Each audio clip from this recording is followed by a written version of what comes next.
All right, y'all still outside, brother. Were there any surprises that day?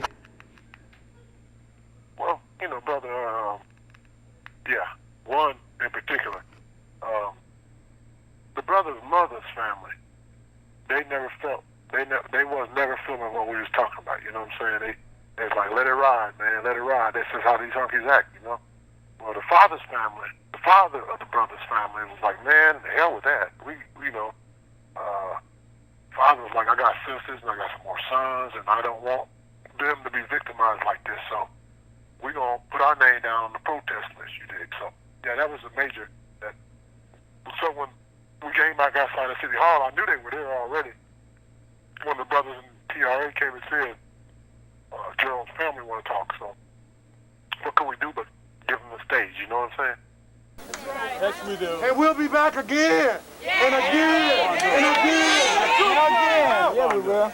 Because as we heard said in the past, truth crushed the earth. It's going to rise, y'all. Yeah. Right. So let's leave here, y'all, with a commitment, with a strong, strong commitment. That ain't no Uncle Tom, ain't no redneck. Don't stop us. You got your thing, leave our thing alone. I'm going to ask, I've been asked that a member of Gerald's family has a few words to say.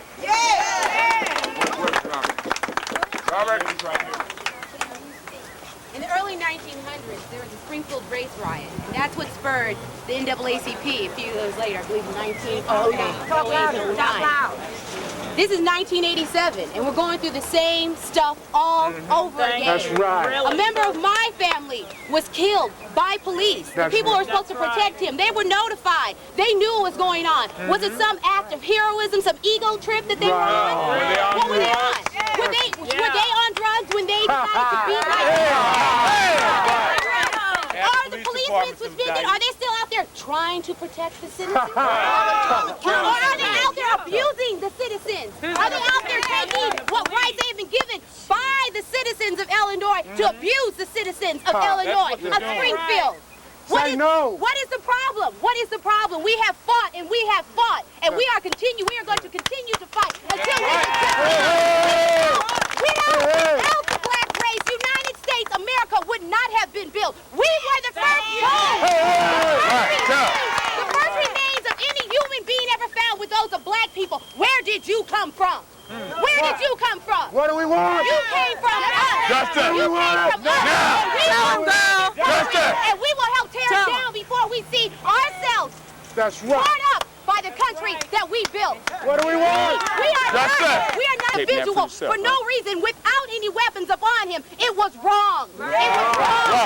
There's no justification like that. Nothing can justify an action like that. And like the gentleman said, if you have a man in Florida who takes people hostage, kills people, and they still bring the man out alive, how can you justify killing a man with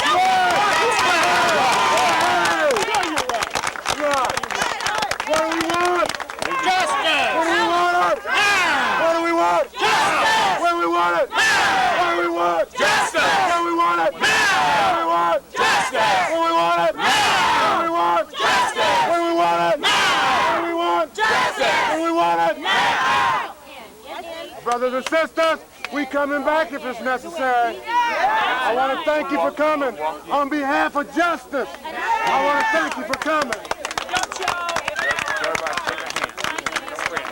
White person and kill him, they wouldn't even have to do this. They wouldn't Everybody shake hands to the person I'm next telling to you, they would have done this without an investigation.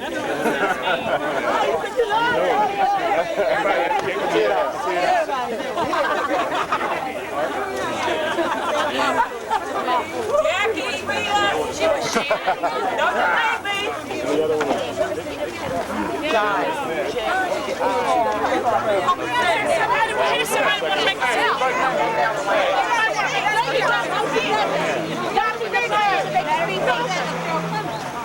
Don't All right, now folks got a chance to see how it went down. Now let's see what the crackers say about it. Yeah, because that's interesting, man, because, like, in this story, this comes off the main television station here in the Criminal Enterprise called Springfield. Channel 20. And the cracker on here, when cracker hunkies threw me out the projects in '97, he acted like he never knew me. So a lot of folks that can hear, get a chance to hear how hypocritical these no-count hunkies is in America, right? So let's go to Channel 20, and this is like April 24th, 1987, that evening. A group of protesters are calling for the resignation of Springfield's police chief. Today, more than 60 marchers went to City Hall and accused the police department of excessive force in the death of a black man last month. TV 20's Jim Leach reports. The march began at the American Legion post where Gerald Clemons fought with city police officers last month. As Clemons was being taken to a hospital for treatment of cuts and bruises, he suffered a fatal heart attack. Clemons' death has become a rallying point for those who say racism is rampant in the police department.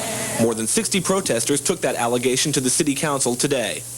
It's an open secret that racist beliefs and attitudes are held by many, if not by most. Their favorite sayings that best sums up this attitude is that the only good nigga is a dead nigga. The protesters say officers used unnecessary force to subdue Clemons.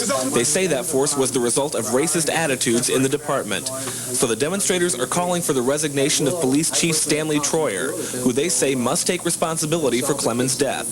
There are several different investigations of the incident being conducted, including an internal probe, an FBI investigation, and a grand jury which will soon be convened.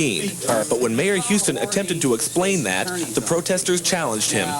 While there may be people in this room who do not have faith in those organizations, the reality is that those organizations are good organizations. They will. The grand jury is a farce and will be used as nothing more than a rubber stamp to clear the Springfield Police Department. That's right.